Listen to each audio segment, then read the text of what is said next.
Ah, vale.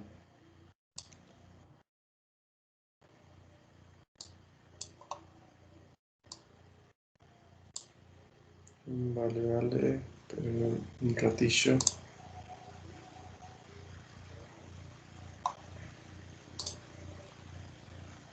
Listo, ahí se ve. Me avisan. Sí, ahí se está viendo, Andrés. Listo, listo. Entonces, no, pues antes de hacer de empezar a programar, como hacer un recuento de todas las software que existen para crear redes neuronales, ¿no? Incluso creo que hay algunos por aquí.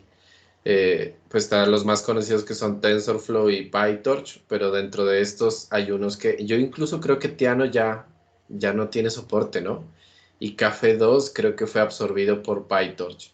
Entonces, hay varias tecnologías aquí que son interesantes de mirar. Keras, pues ahora está embebido dentro de PyTorch, entonces siempre como que estas dos son las que son más famosas, más conocidas y no sé si es como lo normal, pero o por lo menos en mi círculo cercano hemos empezado con TensorFlow, pues con Keras como tal, y que es de Google, y poco hemos trabajado con PyTorch desde las bases, ¿no? Entonces me parece como interesante.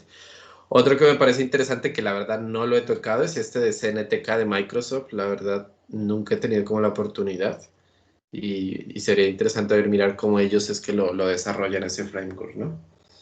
Mm, aquí les traje como los diferentes modelos de redes neuronales. Hay algunas pues bastante complejas, la resolución no está tan buena.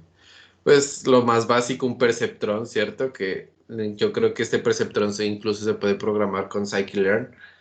Mm, pero hay unas que son muy interesantes y que algún día me gustaría como profundizarlas. Por ejemplo, esta, la de Boltzmann. Es como interesante mirar ese tipo de arquitectura, ¿no? Donde tres son entradas, las demás son salidas y están todas interconectadas, ¿no? No hay como capas ocultas eh, en medio. Y de alguna manera esto es como un aumento de dimensionalidad, ¿no? Porque tenemos tres entradas y las salidas ya son más. Es algo de lo que pasa por aquí, esto en las deconvolucionales, ¿no? Chévere. En los autoencoders. Hay un montón de redes que la verdad yo creo que nosotros hemos, tanto en proyectos como en academia, hemos trabajado de forma básica, las fully connected, ¿cierto? De pronto un autoencoder para encontrar el vector de mínimas características de nuestros datos, ¿no? Pero está interesante mirar todos este tipo de redes y saber que pues de alguna forma con PyTorch o con TensorFlow pues se pueden implementar. En NLP sobre todo hemos estado utilizando, aunque en una forma de alto nivel, o sea que casi nosotros no entramos a programarlas, sino que solo las usamos, es las recurrentes o las LSTM, ¿no? Entonces Transformers, el modelo de Transformers que he estado trabajando Juan Camilo, Juan Camilo, Diego, en varios proyectos, pues han sido en base a estas, ¿no? Aunque uno coge un framework o coge un modelo ya preestablecido y lo implementa, pero uno sabe que en el fondo pues tiene este tipo de redes. Listo. Entonces, pues la idea es como implementar eso mm, desde las bases, así, desde lo más sencillo. Entonces, a ver, primero, nosotros estamos acostumbrados en NumPy, ahí me van ayudando si me equivoco en algo o si digo algo que no es, porfa me corrigen, ¿vale? Mm, en NumPy nosotros en Python pues utilizamos mucho algo que se llama NumPy y NumPy es para hacer arreglos, lo que la gente que venga de MATLAB pues que puede serle muy familiar que uno trabaje con lo que es matrices. Eh, y aquí le llaman un tanto distinto a matrices multidimensionales, que ya son los tensores, ¿cierto? Entonces voy a colocar aquí un título, le voy a colocar tensores en PyTorch. Entonces, que si lo abstraemos a lo que nosotros ya conocemos, pues un tensor es simplemente como una matriz, ¿no? Entonces vamos a verlo por aquí. Vamos a importar nuestro paquete de Torch. Ahí sí se ve, está bien la pantalla, le hago zoom. Está Sí, bien está para mí. bien. Está bien. Listo, entonces, vale, tenemos ya el paquete de Torch. Todo el mundo lo conoce como PyTorch, pero pues así está en la librería como Torch.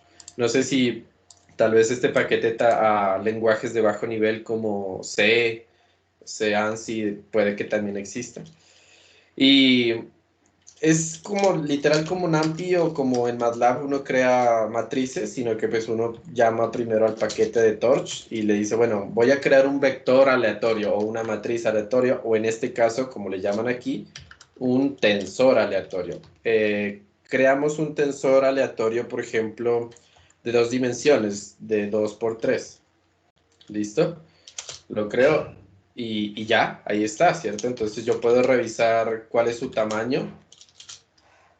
Listo, el tamaño me dice, mira, es un tensor o es una secuencia de torch, una característica de torch que tiene un tamaño de 2 por 3. Ah, listo. Con esto yo puedo incluso hacer la dimensionalidad, ¿no? ¿Cuál es la dimensionalidad de mi tensor? Pues va a ser el número de elementos que tenga en el tamaño, ¿no? Entonces la dimensionalidad es 2. Yo puedo cambiarle aquí, puedo colocarle no una matriz de 2 dimensiones, sino de más dimensiones, ¿no? De 8, de tres dimensiones como tal. Haciendo el símil con las 3 dimensiones conocidas, pues que es el largo, el ancho y el alto, ¿no? Como si fuera un cubito. El tamaño él ya me lo reconoce y me dice, mira, la dimensión es 3. ¿Se restringe solo a dimensiones 3? No, pues como los tensores son multidimensionales, entonces esta cosa, pues si nos alocamos por aquí, obviamente se pone más heavy, eh, pero nosotros podemos colocar las dimensiones que queramos, ¿no? Que obviamente este es un vector o un tensor multidimensional de 5, un espacio dimensional de orden 5, pero pues que ya para graficarlo, pues obviamente no se puede. Sin embargo, pues a nivel de tensores sí que lo podemos manejar. Entonces, dejémoslo por aquí para poderlo revisar, dejémoslo en un vector, una matriz cuadrada, no sé, de 4 por 4 por 4, o sea, un cubo de cada lado 4, donde sus valores son aleatorios, ¿no? Mm, entonces miremos solo una parte de ese cubo y sería como que, bueno, de A, yo también puedo llamar como NumPy. A le voy a decir que quiero solo la primera componente y que me bote lo demás. Entonces me dice, mira, aquí tienes. Esto es exactamente lo mismo que si hubiera hecho, yo quiero la primera componente de A y todo lo demás, sáquemelo, envíamelo igual. O sea, si hacemos un indexado. Podía hacerlo solo con el 0 o solo con estos 2 puntos, ¿no? Me da exactamente lo mismo. Listo, yo quiero entonces de la primera capa o de la primera componente, quiero estas primeras cuatro filas, ¿no? Solo esas. Entonces le puedo decir que va desde la 0 hasta la 4 y que solo sea la primer columna, ¿no? A ver si me da. Ahí tenemos los valores. Entonces podemos indexarlos normal. La ventaja de esto, porque alguien puede decir, vale, trabajamos con Touch, pero si es lo mismo que NumPy, ¿por qué no trabajamos con NumPy? Pues porque tiene una super ventaja que es que estos tensores los podemos trasladar a una CPU o trasladar a que se trabajen en una GPU. Entonces, en este caso, si ustedes pueden ver, le digo, este vector, este tensor A, ¿en dónde se encuentra? Entonces, ¿en qué dispositivo se encuentra? Se encuentra en CPU. Es un poco lento si, si lo dejamos en CPU, ¿cierto? Entonces lo podemos pasar a una GPU, que es mucho más rápida.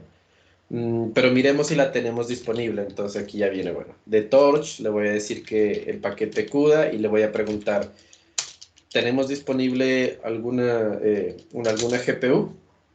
Me dice, no tengo disponible GPU. Vale, entonces voy aquí a Runtime y le voy a decir que vamos a cambiar en Colab, que vamos a cambiar a que me coloque una GPU.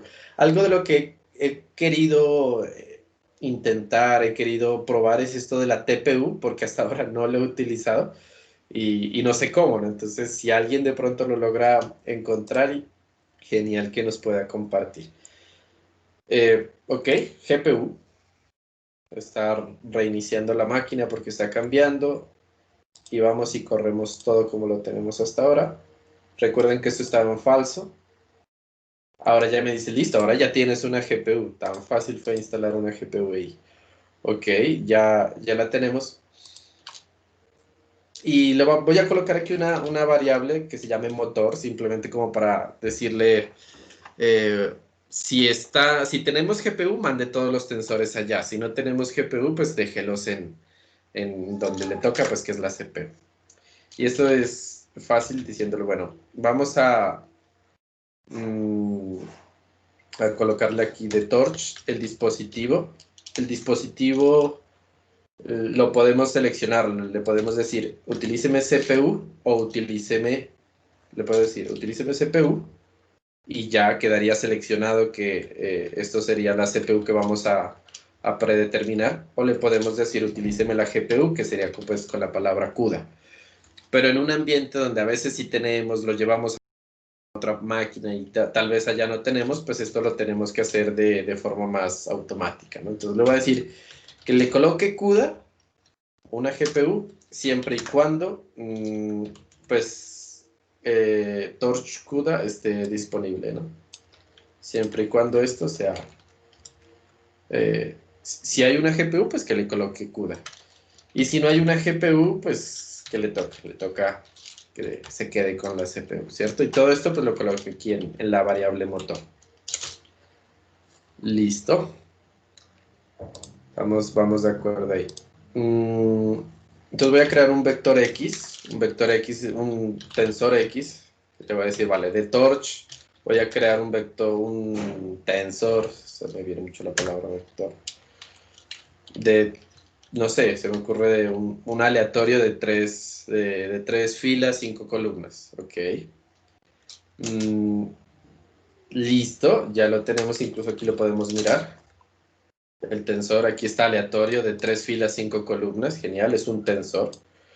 Yo quiero crear un vector Y que sea del mismo tamaño que X, ok, que sea del mismo tamaño que X, pero que sea solo lleno de unos. Me parece como interesante. No sé si a nivel de producción es útil, pero el comando me pareció chévere. Le voy a decir que de torch voy a crear un vector un tensor de unos, pero con el mismo tamaño, ones like, con el mismo tamaño de X. ¿Listo? Mira que X lo creé así, solito. No le dije en qué dispositivo tenía que estar, si en CPU o en CUDA. Entonces incluso aquí le podemos decir .device. Me dice que él está en CPU. Ya entonces al Y sí le quiero especificar que lo coloque en algún lugar. Lo coloque ¿en dónde quiero que lo coloque?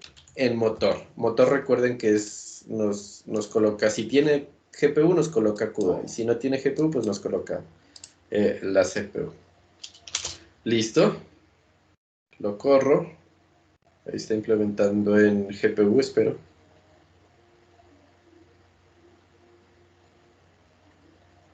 Ok. Vamos a revisar que tiene Y. Y Y tiene vectores de unos del mismo tamaño que X, de 3 filas, 5 columnas. Y aquí te dice, mira, está en GPU. Ah, chévere. Entonces, X está en la CPU y Y está en la GPU. Ok. ¿Será que puedo sumarlos? ¿Qué me dicen? Esto es como si fuera una clase, me siento, no sé, voy a interrogar, no sé, Laura, ¿será que puedo sumar ahí?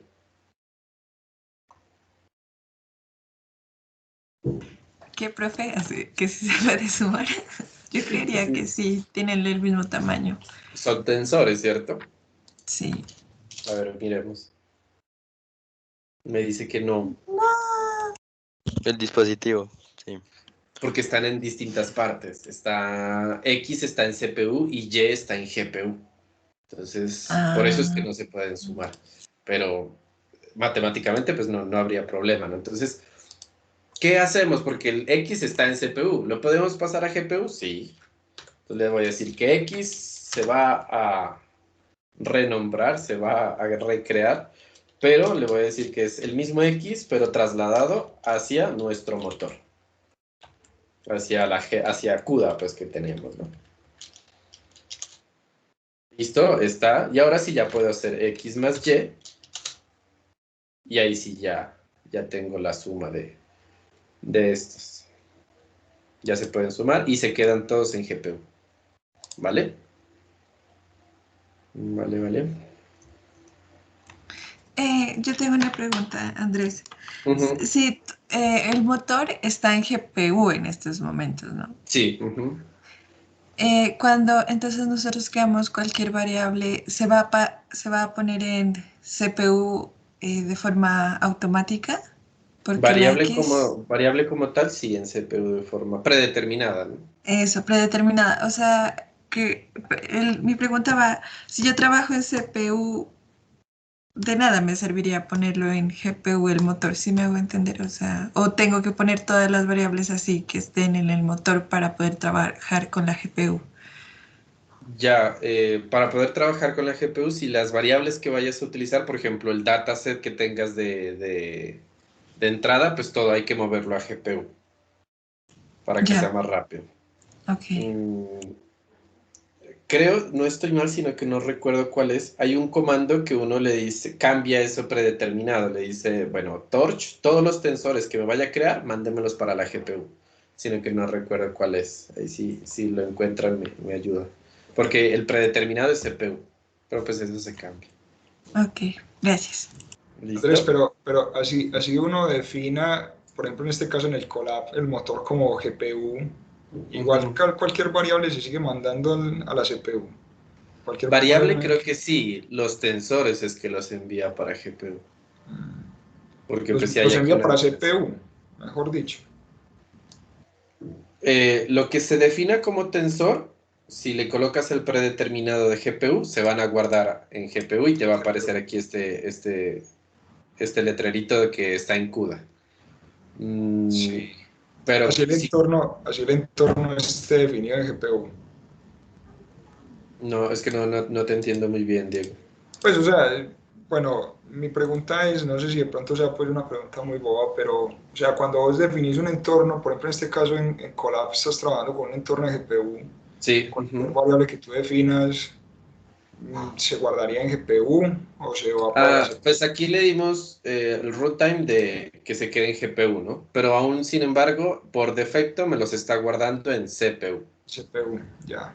Entonces Digo, a me veces toca sale hacer. un letrerito en el cola que dices que aunque estás en entorno GPU, no estás utilizando la GPU. La GPU. Hay a Entonces no veces es que diferente. aparece ese letrero. Sí. Hay que mandarlo exclusivamente pues a la GPU para que funcione ahí. Ah, ok, ok. Entiendo, muchas Listo. gracias, muchachos.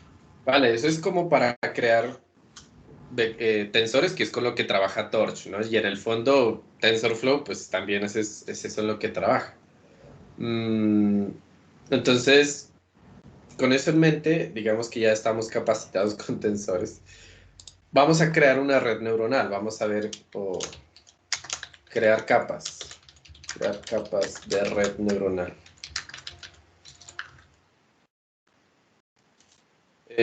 Me parece que sí es un poco distinto a cómo se crea en TensorFlow, ¿no? Me pareció como interesante. A nivel de código, es que TensorFlow como tal para tratarlo es larguito, siempre es como, hay varias cosas que hay que anotar. Keras a uno le facilita mucho. Es como la capa de alto nivel de TensorFlow. Aquí en PyTorch es un poco menos el código que hay que hacer, un poco menor, pero sin embargo Keras es más cortito, ¿no? Pero también PyTorch tiene una aplicación de alto nivel que se llama FastAI. No le he trabajado mucho, pero sé que existe el FastAI. Y es el equivalente a Keras. Entonces, me parece interesante después poder hacer como una demostración de FastAI. Pero por ahora, pues nos metemos en la base pura, que es trabajar con PyTorch puro. Listo, entonces, para crear la red neuronal, pues ya tenemos importado el Torch, pero igual por si acaso, por si los humanos lo creamos, lo importamos. Y dentro de Torch vamos a importar un paquete que se llama NN, o sería Neural Network. Entonces, para no estar escribiendo todo eso, le vamos a llamar o renombrar como NN. Es como el estándar, lo he mirado, ¿no? Así como cuando uno dice NAMPI es NP, ya. Es como el estándar. Vamos a crear una capa. Por ejemplo, una capa que le vamos a llamar una capa lineal. Esa capa está dentro del paquete de NN. Se llama lineal. Y aquí tengo que definir lo que es la entrada, que se llama inFeatures. Creo que así se escribe. ¿Cuánto le va a entrar a esta capa? Se me ocurre a mí, pues, de algo muy random, ¿no? Que le van a entrar 1000 parámetros. ¿Y cuánto quiero que salga? Esto es el load features. ¿Cuánto quiero que salga? No sé, quiero que salgan 10. Los pesos, si no estoy mal, ahí no estoy muy seguro, habría que leer la documentación. Los pesos internos creo que se inicializan de forma aleatoria, ¿no? Con media 0 y desviación estándar 1, creo. Entonces es de forma gaussiana. Listo. Entonces, genial, ya ahí está una capa. Esa es una capa lineal, no se quejó, bien. ¿Hay más capas? Claro, hay más capas. Entonces podemos decirle una convolucional. ¿Cómo se crea una capa convolucional aquí? Con NN le voy a decir que es una convolucional en 2 dimensiones. En 2 dimensiones, y antes nosotros definíamos la entrada y la salida, pero en la convolucional pues no es así, ¿no? Si más o menos tenemos idea de lo que es una convolucional, son varios filtros que van a ir pasando sobre una imagen, ¿no? Si es de 2 dimensiones. Hay convolucional de 3 dimensiones, pero la verdad poca información tengo sobre eso. Entonces aquí hay que decirle, vale, ¿cuántos canales me va a pasar? Como cuando uno envía una imagen RGB, es una imagen, pero está compuesta por 3 capas, por la capa roja, azul y verde, ¿cierto? Entonces hay que decirle, ¿cuántos canales entran? Comúnmente en imágenes, pues entran 3, pero esto es in channels. A ver, espérame que alguien quiere entrar. Edison Yepes. Listo, entró. Ok. Lau, ¿me colaboras, porfa, con anotando a los que están en la reunión para el Super Smash? Dejé los puntos, que aquí no puedo verlos a todos. Ahí van sumando puntitos, hay varios que ya tienen buenos puntos. Listo, entonces vamos a crear una convolucional, pero tenemos que decirle de cuántos canales es la entrada, y entonces le voy a decir que es in channels, es el parámetro que recibe. Digamos que es una imagen y pues recibe 3, ¿no? Y entonces esto me dice a cuántos canales quiere mapearlo, a cuántos quiere que salgan. Channels igual 9. Se me ocurre que de 3 voy a sacar a 9 canales. ¿Y por qué 9? ¿Por qué no 8? ¿Por qué no 7? Pues ya es como un hiperparámetro que uno define, ¿no? Que uno quiere. Y este a la vez es como el número de filtros que uno le está aplicando a la imagen, ¿no? Para los que no están muy relacionados, cuando uno hace filtro Sobel, por ejemplo, imágenes, es simplemente una matriz que uno va haciendo una operación de convolución y le va sacando características a la imagen, ¿no? Es como muy famosa esta, no me acuerdo el nombre, Lena creo que es el nombre de la chica que la utilizan siempre para tratamiento de imágenes. Entonces le meten la fotografía, le aplican un filtro y a la salida del filtro pues obtienen esto, por ejemplo, donde se resaltan algunos bordes, se pueden hacer filtros donde se resalten más que todo líneas verticales, en fin, pero uno tiene que definir los filtros, mientras que en una convolucional la idea es que ella encuentre qué tipos de filtros son. ¿Cómo se definen esos filtros? Esos filtros no son más que unas matrices. Entonces, si yo coloco una matriz, hacerle una operación de convolución con estos números, -1, -1, 1, 1, si no estoy mal, esto me detecta bordes verticales, creo. Y tiene una tendencia más hacia un lado, si los encuentra del lado derecho o del lado izquierdo. Estos bordes horizontales, si no es así, es al revés. El uno detecta bordes horizontales y el otro verticales. Pero en el fondo es eso, entonces colocar una matriz con varios numeritos adentro, numeritos que me permitan identificar características. Entonces, En la imagen del Taj Mahal lo que me permite es encontrar todo el borde, ¿ok? Si el filtro internamente suma 0, por ejemplo, en estos de aquí, ¿no? La sumatoria interna de este filtro creo que da 0. Si eso da 0, entonces encontramos bordes, por lo general. Si no, es como otra transformación. Transformación como hacer difusa la imagen, ¿no? Hacerle como, sí, un desenfocado, ¿no? Se llama eso. Y hay muchas más, darle más luz. Yo me acuerdo que de esto tuvimos. Yo creo que Laura también tuvo que hacer. ¿Miraste tratamiento de imágenes conmigo, Laura? Sí, con el Tuvimos que hacer.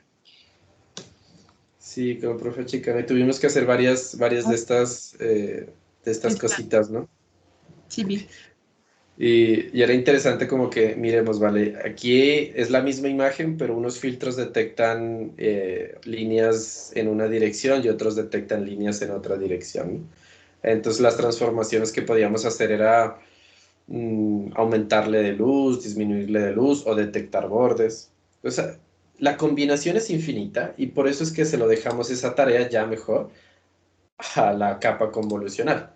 Entonces le decimos que le van a entrar 3 capas y que le aplique pues 9 de esos, o que me saque 9 mapas de características, ¿no? Aquí hay unas cosas que hay que definir. Hay un parámetro que se llama el kernel size. El kernel size por lo general es en 3. ¿Qué es eso del kernel size? Es este filtro, ¿de qué tamaño tiene? Entonces este es 3×3. Entonces, este 3×3 es lo mismo que yo haber colocado acá, 3. Ya es cuadrado. Creo que lo puedo definir de otro tamaño, pero voy a colocarlo de esta forma para que los canales de salida tengan el mismo tamaño que la entrada. Para eso me hace falta también darle un stride. El stride es... ¿cómo se explica bien eso? Está la profe Carolina por aquí que nos ayude.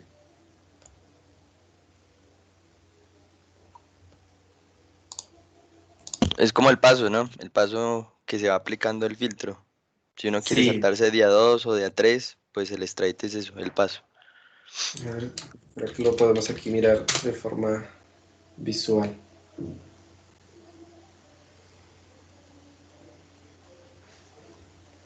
Pero sí, lo que dice Juanes, ¿no? En el fondo es como que la imagen es una matriz de números, entonces yo le voy a hacer una convolución con el filtro, que es otra matriz. Entonces se la aplico a este numerito y después me corro cierto espacio. ¿Cuánto me corro? Ese es el stride. Me corro 1, me corro 2, me corro 3. A veces cuando queremos reducir la dimensionalidad de la imagen, pues es conveniente correr los 2 espacios. Vale. Pensaba que Carolina estaba por acá. Vale. Sí, yo estoy por acá. Ah, vale, perdón ahí. Ahí que la agarré a quemarropa. Listo, entonces le voy a decir que el stride es 1 y ahí hay un problema, ¿no? Aquí hay un problema porque, vale, si yo le aplico los filtros a los números internos, no hay lío. Pero ¿qué pasa cuando yo le quiero aplicar este filtro al número 4? No lo hace. Pues le quedan faltando números, ¿no? Ujú. Porque el número 4 tiene que estar centradito con este filtro aquí, con la parte central. Y como este está en la esquina, todos estos números de acá arriba le quedan faltando con quién emparejarse. Entonces a eso es a lo que se le llama un padding. El padding es simplemente colocarle un marco de ceros, si no estoy mal. Y entonces, ¿qué tamaño es el padding? Y le voy a decir que el tamaño sea de 1. Con estos hiperparámetros así de kernel size 3, stride 1 y padding, creo que este me hace falta una G. Padding 1, estamos haciendo de que si entra una capa de un tamaño de 10×10, la salida también sea de 10×10, o sea, no se ve afectada, ¿no? Si le colocamos el stride de 2, ya sería la mitad de 5×5. Dejémoslo ahí. Ya tenemos la capa convolucional. No tiene com2D, creo que esta es con mayúscula. Listo. Y mira, hemos creado una capa lineal, hemos creado una capa convolucional. Pongamos la prueba, ¿no? Y recuerden que los pesos están de forma aleatoria, así que no es que hagan mucho. Entonces voy a crear un vector aleatorio. X es igual a torch.rand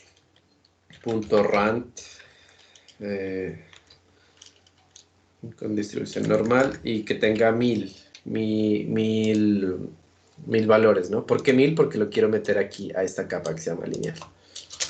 Ahí lo dejé incluso en CPU, no lo pasé a GPU, pero vale, para ahorita no sirve. Entonces simplemente yo quiero que la salida sea que a esa capa lineal, que lo hemos llamado así como lineal, le voy a meter ese vector. La salida. Juanes, ¿de qué tamaño tendría que ser esa salida?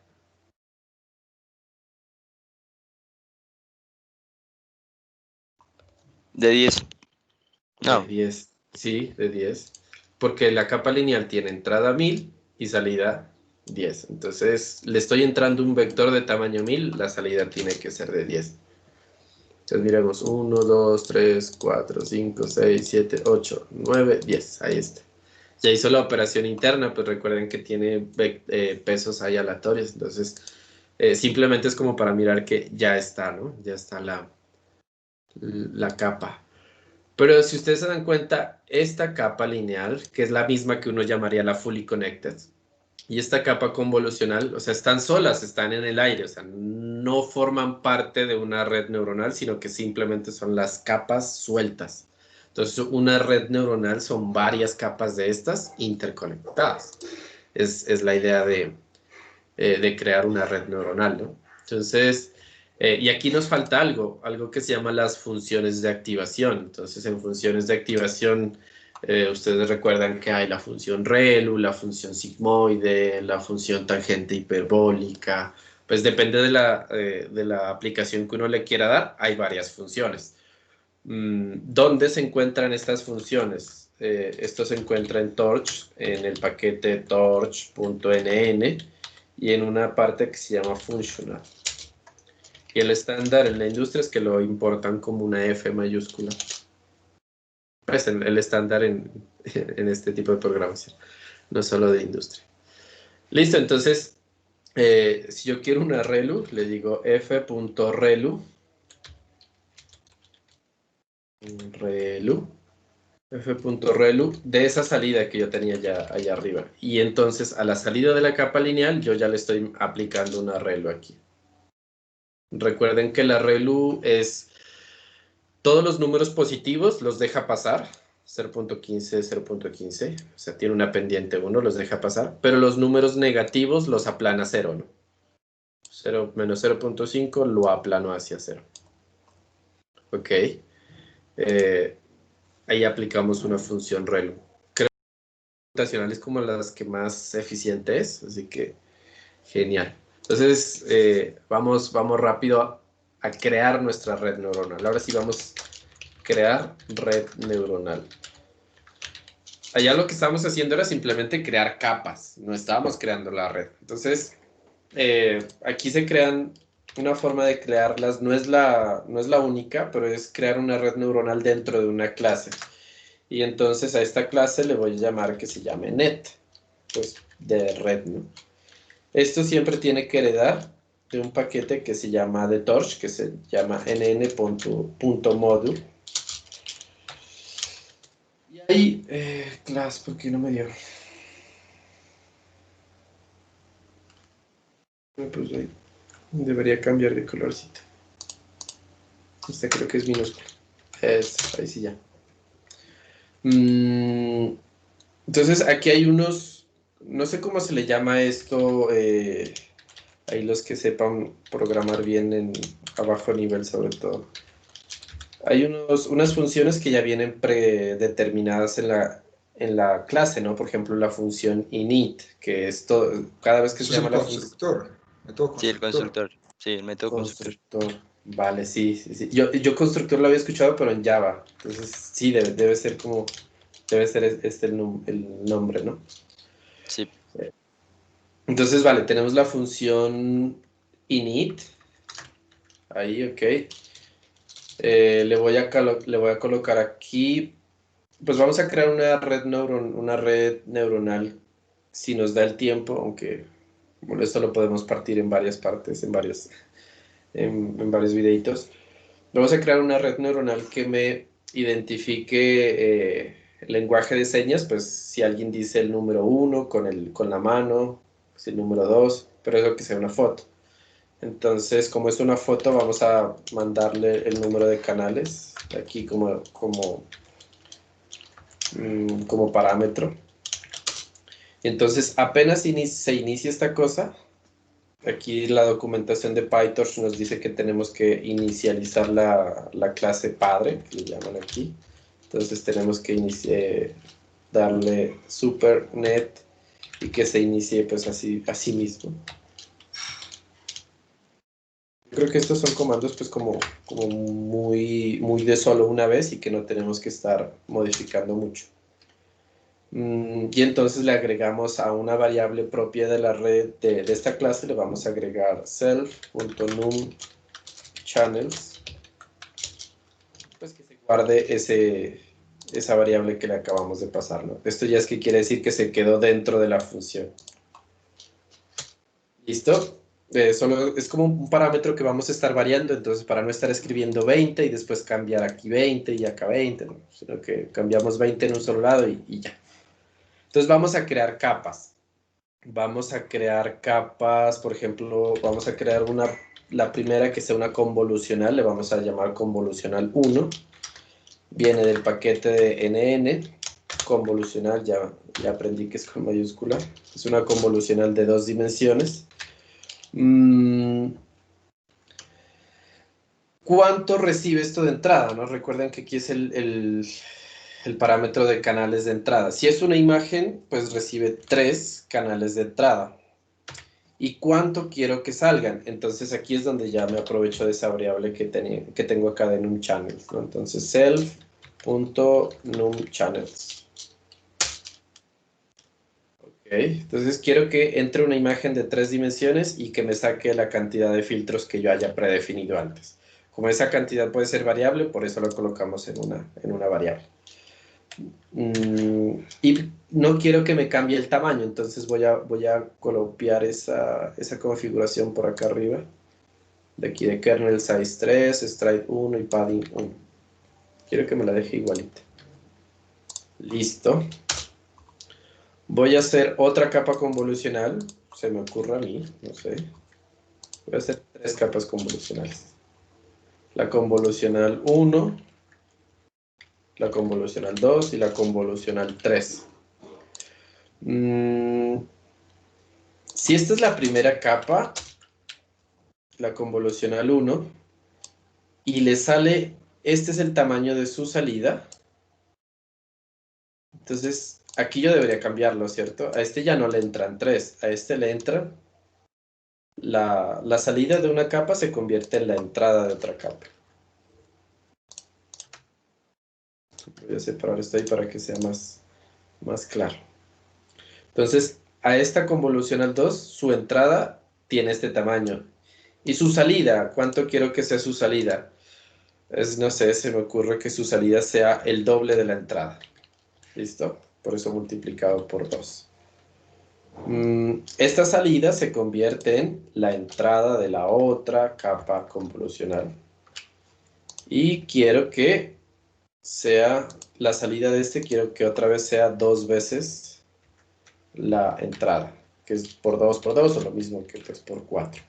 ¿Vamos bien por ahí o me perdí? Si me perdí me avisan. Bien. Listo. Esas son capas convolucionales, ¿no? Necesitamos después, como esa vaina se va a ir, le podemos aplicar un max pooling y se va a ir achicando. Necesitamos después crear una capa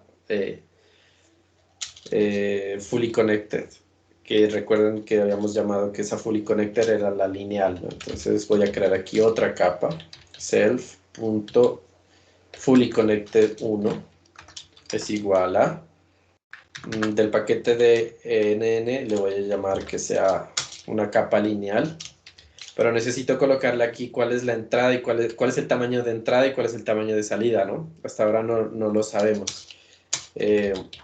Coloquémosle esto aquí. Igual definamos que son dos fully connected. Y aquí también le voy a decir que esta es lineal. Y ahorita sabemos cuál es el tamaño de salida, ¿vale? Esto es en el inicio, pero si ustedes se dan cuenta, hasta aquí nosotros solo hemos creado capas, no las hemos conectado. Inferimos que la primera capa convolucional se conecta con la segunda y en secuencia con la tercera y después con una fully connected 1 y una fully connected 2. Lo inferimos, pero no lo hemos implementado, no lo hemos conectado como tal. Entonces, eso viene en un método aquí que se llama forward. Forward tiene que estar pues el mismo. Y lo que le ingresemos a la red neuronal, que en este caso pues le vamos a llamar X. Eso es lo que le vamos a crear, le vamos a ingresar a la red. Listo, entonces vamos a empezar a conectar ya, porque estos ya están definidas, ¿no? A estas nos falta, aquí falta todavía, ¿no? Falta.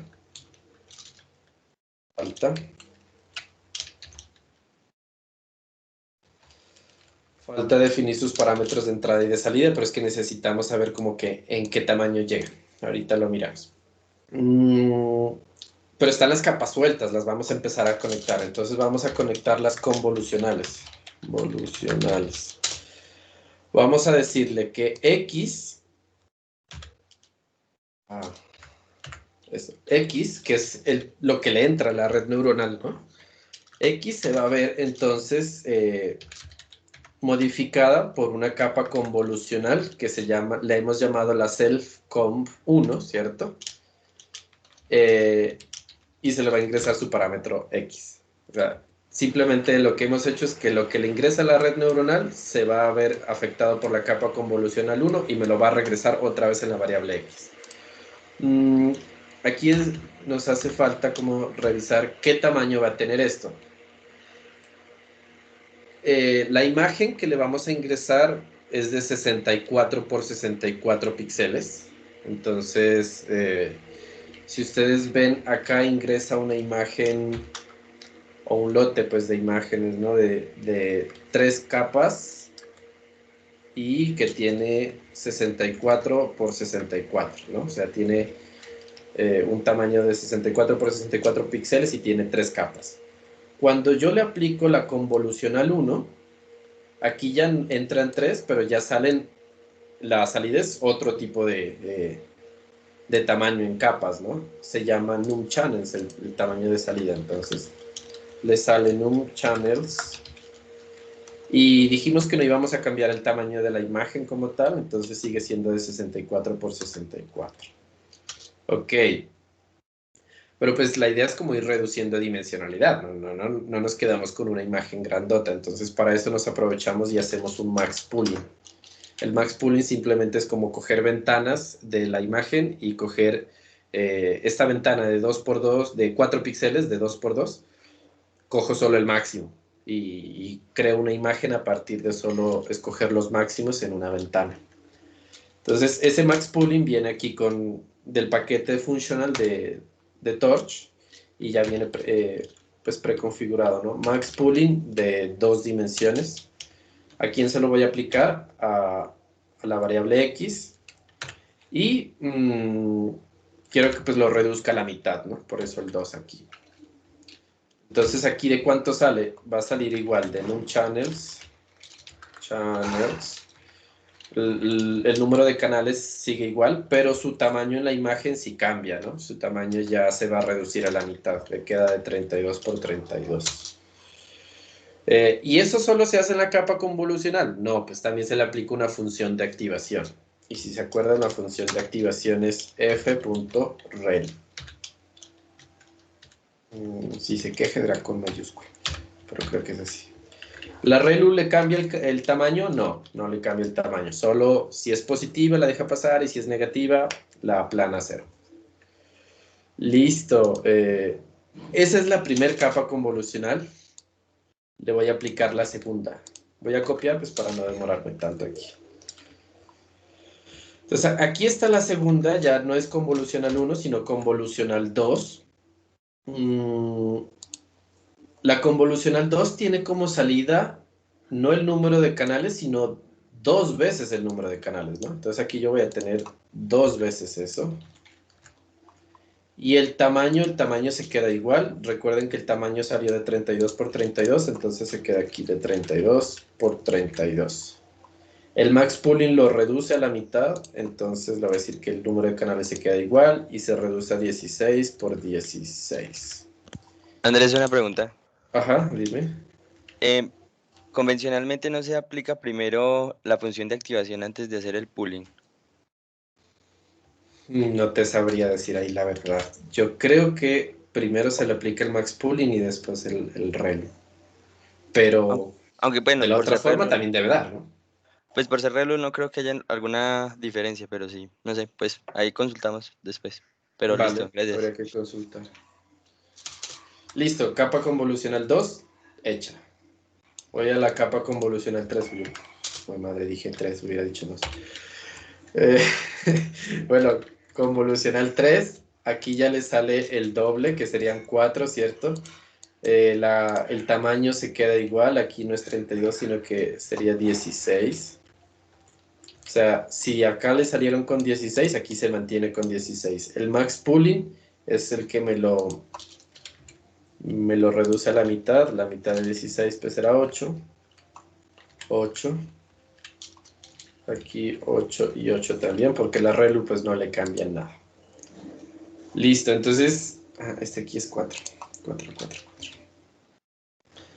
4. Hasta ahí hemos conectado 3 capas convolucionales, entonces aquí ya podemos saber de qué tamaño, si hacemos un flatten, ¿no? Si hacemos porque aquí esto sigue siendo como una matriz, hay que hacer un vector, hay que aplanar toda esta cosa, y entonces ustedes lo han de haber escuchado como, sí, un flatten como tal.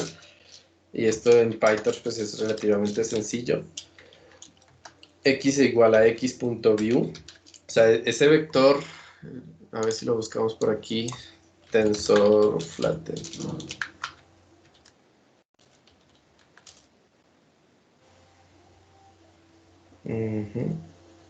Sí, es esto, ¿no? Entonces tenemos una matriz como tal, pues la idea es que esa matriz que tiene varias dimensiones, pues se la aplana, entonces una fila se conecta o se concatena a la otra fila, de esa forma tenemos un vector ya de características plano, ¿no? Con menos dimensión, pero los datos siguen siendo los mismos. Entonces, vale, le vamos a hacer el flatten. Creo que hay una función para esto incluso, pero pues como un reshape también funciona. Y el reshape aquí sería como que, vale, colóqueme esta dimensión planita aquí con el -1. Y lo demás, ¿de cuánto va a ser? Pues, ¿cuántos elementos hay? Hay la multiplicación de todos estos, ¿no? Entonces, si tenemos 4 veces el número de canales, aquí creo que es con self.nullChannels, y por 8 y por 8. Pues ese es en total el número de elementos que tenemos, ¿no? Y esto todo se va a ver aplanado, solo va a quedar en una sola dimensión. Ahí está hecho el flatten. Y aquí ya tenemos ya podemos hacer la fully connected. Pero miren que aquí el tamaño del vector es este, ¿no? Este es el tamaño del vector al que entra la fully connected. Entonces voy a regresarme un poco y ya le puedo decir, mire, su tamaño de entrada para la fully connected es este. Ese es su tamaño de entrada. ¿Cuánto quiero que se reduzca? Ahí no sé, o sea, la salida ya depende de nosotros, ¿no? Digamos que se reduce a un 100, se me ocurre a mí, pues por colocar un número, ¿no? He visto que por costumbre, tanto en academia ya como en producción, aquí se colocan números en potencias de 2, ¿no? Pero es como una convención, no es ley, o sea, se puede colocar cualquier otro número. Por lo general le colocan potencias de 2, pero seamos rebeldes. Entonces, a esta segunda capa lineal le entran, ¿cuánto le entra? Le entran 100.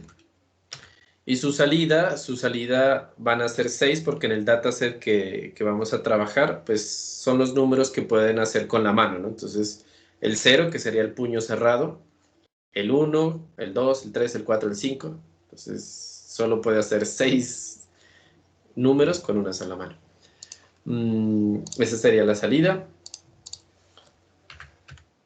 A ver, ¿qué me falta aquí? Pues hay que conectarlas fully connected, ¿no? Hay que pasarlas aquí, es muy sencillo, es la misma cosa que hay arriba, entonces X va a ser igual a la self, pero con la fully connected 1 de X, ya está. A eso hay que aplicarle una relu, entonces X es igual a f.relu de X, ya está la primera capa densamente conectada, ok. La segunda va a ser X es igual a self.fc2, la fully connected 2. Y aquí le puedo colocar una relu, pero no es esa la idea, porque quiero probabilidades al final. No quiero valores lineales, sino quiero valores en términos de probabilidad.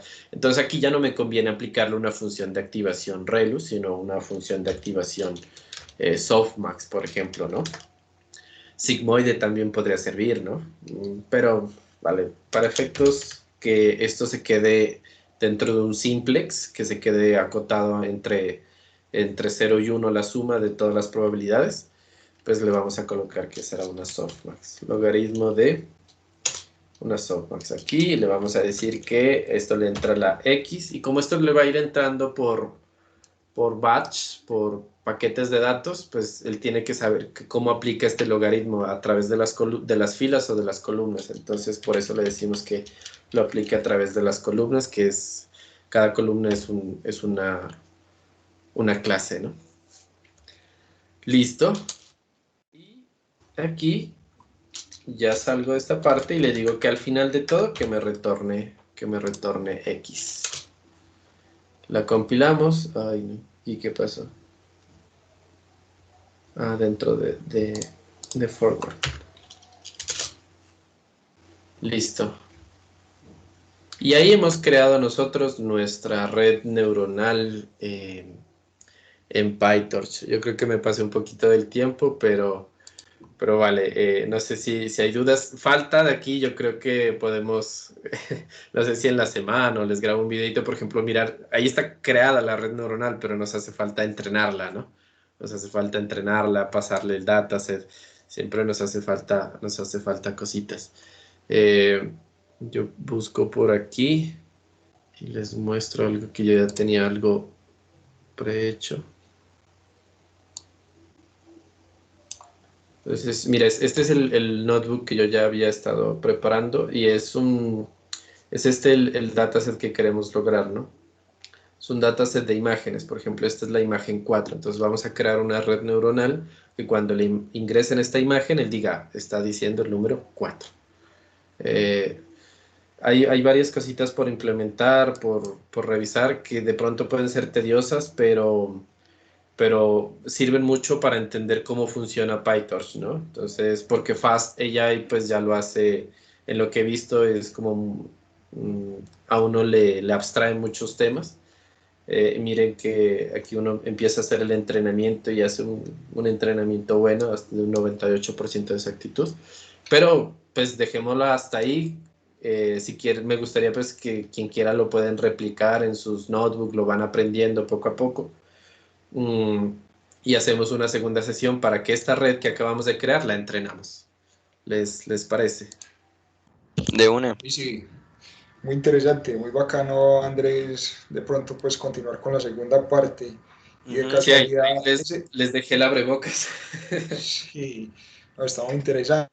De casualidad, ese notebook de pronto lo podrías como colgar en alguna parte Sí. Sí, se para los tenerlo, comparto. para replicarlo. Ahí se Pero los- también el notebook de lo que tenías prehecho sería muy útil también para ir revisando ahí cositas. Ujú. Listo. Vale. Sí, yo se los comparto ahí al equipo, ahí en WhatsApp y aquí en Teams. No sé si hay dudas o si estuvo como muy enredado, pues que me avisen. No, súper chévere. A mí me pareció, como le explicaste, súper sencillo y práctico. Eso me gustó bastante. Gracias, Andrés. Andrés, Vale. Ujú. Sí, Dile. total. Yo tengo una duda pues que me quedó. Pues uno normalmente usaba TensorFlow y Keras como decías, ¿cierto? De pronto sabes, por ejemplo, qué ventajas trae PyTorch o este de Fast API. Fast, bueno, el que estás comentando, frente, digamos, a Keras y TensorFlow. ¿Qué ventajas o qué ¿Cómo? cosas No. diferentes? O sea, como, ¿Ventajas? sí, o diferencias como que pueda resaltar de PyTorch y no, por ejemplo, de TensorFlow. O es lo Verás, mismo en sí. yo justo tenía por aquí una imagencita, a ver si se las puedo compartir. Eh, Yo de lo que he escuchado es que la API es más sencilla y que incluso ujú. TensorFlow se ha querido tirar pues como una forma más sencilla, así como PyTorch, pues para Ahí, declaraciones y ahí todo eso. pueden ver. Sí, el backpropagation también es más sencillo. Ahí pueden ver mi pantalla. Sí, sí, ahí Sí, estamos Sí, viendo. Sí. Listo. Entonces, mira, se supone que este es el mismo código, pero pues porque son tensores, hechos en NumPy, en TensorFlow y en PyTorch. Entonces, se mira que es un poquito más corto en PyTorch, ¿no? Pues hay menos cosas que escribir. Pues eso no fuera tan determinante, ¿no? O no fuera un parámetro a tener en cuenta, o que sea tan trascendente, pero es igual algo interesante de ver. Otra cosa que he escuchado y que he mirado es que eh, Fast AI está un poco más a la vanguardia de los papers. Entonces, si sale una nueva red neuronal, pues tú la puedes utilizar rápidamente en Fast AI. Ya viene la comunidad o el laboratorio pues, de Facebook como tal, lo están sacando rápidamente. Entonces, esa es una gran ventaja. Es decir, ¿ves? Salió una Style Gun, salió un deepfake, y en TensorFlow pues me toca crearlo a mí desde cero, esa arquitectura. Mientras que pues ya hay tal vez algo prehecho en Fast AI en comparación a Keras, ¿no? Porque Keras igual tiene modelos prehechos, predeterminados, pero creo que se demora un poco más en sacar junto con los papers pues, que se publican. Ah, listo. Gracias, Andrés. Andrés, Vale. una pregunta, no sé, Ujú, pues es poco que conozco. Vos ahorita contabas pues que montabas la red sobre GPU, ¿la corrías o sobre CPU? ujú. Uno podría pensar en tirar esto sobre múltiples GPUs o tirar esto del entrenamiento distribuido, o no sé si... Sí, la verdad, de forma personal nunca lo he hecho, pero sí sé que se puede. Sí sé que se puede y es incluso como varios concursos de inteligencia artificial se llevan a cabo, ¿no? Donde utilizan varias GPU en cadena de procesamiento paralelo, pues en el fondo, para entrenarse más rápido. Entonces, datasets como ImageNet, que tiene millones de imágenes, pues hacerlo con una GPU se va a demorar años. Exacto. Entiendo que lo hacen con varias GPU. Distribuyen todos los procesos, los distribuyen y corren. Sí, porque me imagino en un proceso de Big Data, pues uno corriendo sobre una sola GPU, sobre una máquina, pues. Ah, bueno, listo. No era. Ujú. Sí, era- sí, sí. Como te digo, habría que revisar cómo es que se hace, porque nunca lo he hecho. Siempre pues me ha sido suficiente con una GPU. Pero concatenar varias sería, con algo de Big Data, sería muy, muy interesante. Ok, gracias, sí. Excelente. Listo. Vale, yo creo que sí, esa parte pues del entrenamiento hay que continuarla después. Ahí hubiera sido chévere pues traerles el notebook, decirle así se crea, así se entrena, pero me parece también de valor, que genera valor el crearla paso a paso, ¿no? Entonces, si algo me equivoco, me corrigen o vamos mirando cómo se va programando pues desde cero. Esa era la idea. Listo, no sé, yo creo que el CEO ya llegó. Está por ahí Andrés Martiliano. Uy, uy, sisas. ¿Qué más? ¿Qué más, Llegó. muchachos? Andrés. ¿Cómo vamos?